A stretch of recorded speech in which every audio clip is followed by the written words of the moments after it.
Hello friends, welcome. UPSC preparation only channel में आपका स्वागत है।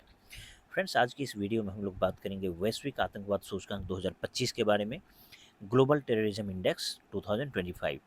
यहाँ पर 2025 लगा हुआ है, लेकिन आपको कंफ्यूज नहीं हो जाना है। ये बिल्कुल अभी रिसेंट का न्यूज़ है, 2026 जुलाई का ही ये न्यूज़ है।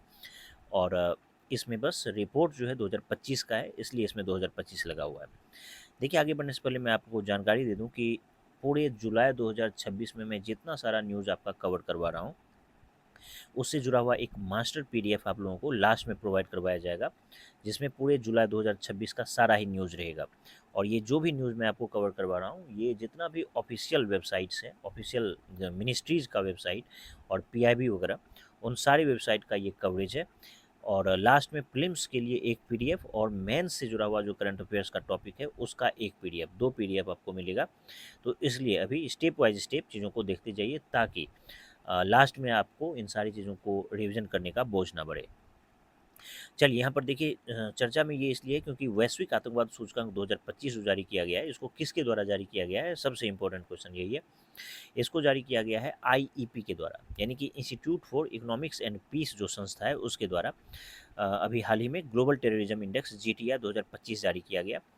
अब इसके बारे में देखिए, ग्लोबल टेररिज्म इंडेक्स जीटीआई जो है क्या है।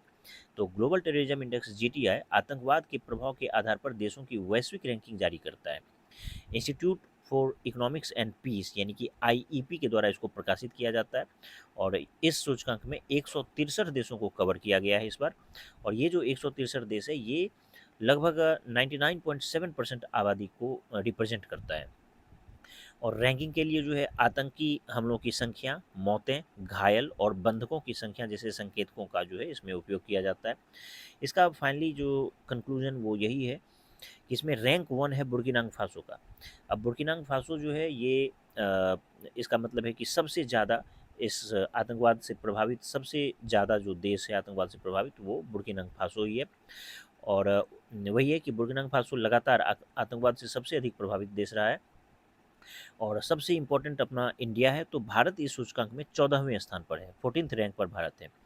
देखिए, तहरीके तालिबान पाकिस्तान यानी कि टीटीपी दुनिया का सबसे तेज़ी से बढ़ने वाला आतंकवादी संगठन बनकर उभरा है। रिपोर्ट के अनुसार आतंकवादी संगठन जो है आर्टिफिशियल इंटेलिजेंस यानी कि एआई और अन्य अत्याधुनिक तकनीकों का तेज़ी से उपयोग कर रहा है। वर्ष 2024 में सर्वाधिक मौतों के लिए इस्लामिक स्टेट्स जो आईएस है, जमात नुसरत अल इस्लाम वल मुस्लिमीन यानी कि जेएनआईएम ये संस्था, और तहरीक तालिबान पाकिस्तान टीटीपी और अल शबाब, ये सारा जो आतंकवादी संगठन है, ये सबसे ज़्यादा मौतों के लिए जिम्मेदार है। अब देखिए, यहाँ पर जो है साहिल क्षेत्र के बारे में कि साहिल क्षेत्र क्यों महत्वपूर्ण है। देखिए, साहिल रीजन जो है ये वैश्विक आतंकवाद का सबसे अधिक प्रभावित क्षेत्र है, ये साहिल रीजन। हम लोग अभी देखेंगे कि साहिल रीजन में कौन सा कंट्री आता है। तो देखिए, साहिल क्षेत्र जो है अफ्रीका महाद्वीप में स्थित एक अर्धशुष्क संक्रमणकालीन भूभाग है, जो उत्तर में शुष्क सहारा रेगिस्तान और दक्षिण में अधिक उपजाऊ सवाना के बीच फैला हुआ है। अरबी भाषा में साहिल शब्द का अर्थ होता है तट या किनारा। यह अटलांटिक महासागर से लाल सागर तक जो है लगभग 3800 किलोमीटर से 5000 किलोमीटर की चौड़ाई में फैला हुआ है। तो ये जो है अभी हम लोग मैप पे देखेंगे, यह पट्टीनुमा क्षेत्र पश्चिम में सेनेगल से शुरू होकर पूर्व में इरिट्रिया तक जाता है। इसके प्रमुख देशों में कौन सा देश है? सेनेगल, मॉरिटानिया, माली, बुर्किना फासो, नाइजर, नाइजीरिया, चाड, सूडान, ये सब देश इसमें शामिल है। यहाँ गर्म और अर्धशुष्क जलवायु पाई जाती है, जहाँ कम ऊंचाई वाली घास, कांटेदार झाड़ियाँ और बिखरे हुए बबूल के पेड़ मिलते हैं। यह क्षेत्र जलवायु परिवर्तन, मरुस्थलीकरण, रेगिस्तान के फैलाव और खाद्य सुरक्षा जैसी गंभीर पर्यावरणीय चुनौतियों का सामना कर रहा है। तो देखिए, ऊपर में ये वाला जो रीजन है, ये सहारा रेगिस्तान है। और नीचे अफ्रीका में सवाना रेगिस्तान का क्षेत्र है, सवाना जो घास का मैदान है।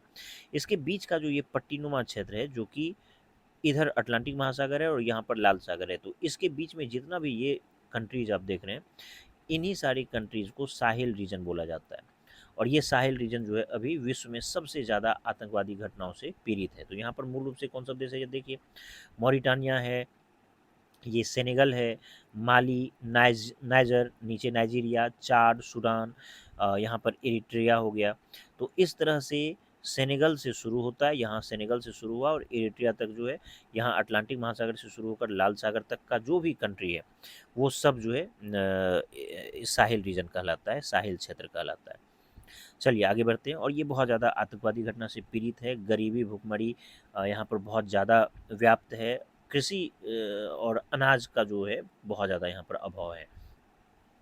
अब कुछ इम्पोर्टेंट देखिए कि institute for economics and peace जो आईईपी संस्था है, ये 2007 में इसकी स्थापना हुई थी और इसका जो मुख्यालय है ये सिडनी ऑस्ट्रेलिया में है। एमसीक्यू देखिए, जो कि आपको आंसर भी यहीं दे दिया है कि ग्लोबल टेररिज्म इंडेक्स जीटीआई जो है किस संस्था के द्वारा जारी किया जाता है। तो अभी हम लोग देखें, ये जारी किया जाता है institute for economics and peace के द्वारा। तो चलिए इस तरह से हम लोग पूरे के पूरे वीडियो को कवर किए। आप लोग स्टेप बाय स्टेप पूरे मंथ इसको देखते जाइए और लास्ट में फिर इसका पीडीएफ आपको मिलेगा और प्रतियोगिता दर्पण का जो एमसीक्यू वाला सीरीज़ है वो लगातार कंटिन्यू रहेगा अपने लेवल पे।